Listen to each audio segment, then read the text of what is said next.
ദേശീയ ആരോഗ്യ ദിനാചരണത്തിന്റെ ജില്ലാതല ഉദ്ഘാടനം മലപ്പുറത്ത് നടന്നു. കോട്ടക്കുന്ന് DTPC ഹാളിൽ നടന്ന പരിപാടി P. ഉബൈദുള്ള MLA ഉദ്ഘാടനം ചെയ്തു.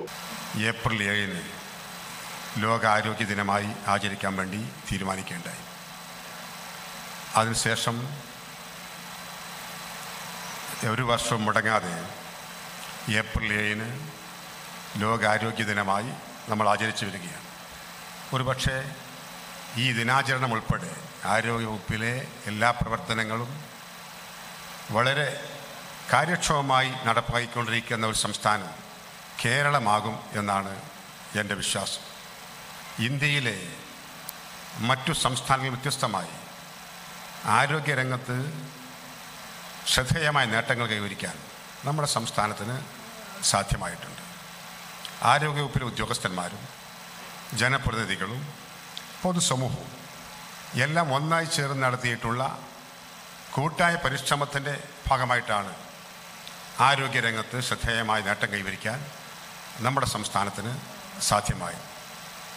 അതിൻ്റെ ഫലമായിട്ടാണ് മലയാളിയുടെ ആയുർദൈർഘ്യത്തിൽ വർധനവുണ്ടാക്കിയെടുക്കാൻ നമുക്ക് സാധ്യമായി. വർഷങ്ങൾക്ക് മുമ്പ് നമ്മുടെ ശരാശരി ആയുർദൈർഘ്യം 63-64 വയസ്സൊക്കെ ആയി. ആരോഗ്യരംഗത്ത് കേരളം കൈവരിച്ച നേട്ടങ്ങൾ കൂട്ടായ പരിശ്രമത്തിന്റെയും ബോധവൽക്കരണത്തിന്റെയും ശ്രമഫലമാണ്. പ്രതിരോധ കുത്തിവയ്പ്പിന്റെ കാര്യത്തിൽ വൻ പുരോഗതിയുണ്ടായത് വിപുലമായ ബോധവൽക്കരണവും പ്രചാരണ പരിപാടികളും കൊണ്ടാണ്. അതുപോലെയുള്ള ബോധവൽക്കരണ പരിപാടികൾ വീടുകളിലെ പ്രസവം തടയാനും നാം സ്വീകരിക്കണം. ശരിയായ ചികിത്സ, നല്ല പെരുമാറ്റം, അടിസ്ഥാന സൗകര്യങ്ങൾ എന്നിവ സർക്കാർ ആശുപത്രികളിൽ ഉറപ്പുവരുത്താൻ നമുക്ക് കഴിയണം, അദ്ദേഹം പറഞ്ഞു. ആരോഗ്യകരമായ തുടക്കം, പ്രതീക്ഷാ നിർഭരമായ ഭാവി എന്നതാണ് ഈ വർഷത്തെ ആരോഗ്യ ദിനാചരണത്തിന്റെ മുദ്രാവാക്യം. സംസ്ഥാനത്ത് ഏറ്റവും കൂടുതൽ വീട്ടിലെ പ്രസവം റിപ്പോർട്ട് ചെയ്യുന്ന മലപ്പുറം ജില്ലയിൽ ആശുപത്രിയിലെ പ്രസവം പ്രോത്സാഹിപ്പിക്കുന്നതിനുള്ള ബോധവൽക്കരണ പ്രവർത്തനങ്ങളും ബോധവൽക്കരണ നാടകങ്ങളും സെമിനാറുകളും സാമൂഹിക സാംസ്കാരിക നേതാക്കളെ ഉൾപ്പെടുത്തിക്കൊണ്ടുള്ള ചർച്ചകളും ക്യാമ്പയിനിന്റെ ഭാഗമായി നടക്കും. ചടങ്ങിൽ ജില്ലാ medical officer doctor R. Renuka അധ്യക്ഷത വഹിച്ചു. ആരോഗ്യ കേരളം മലപ്പുറം ജില്ലാ programme manager doctor TN Anoop ലോകാരോഗ്യ ദിന സന്ദേശം നൽകി.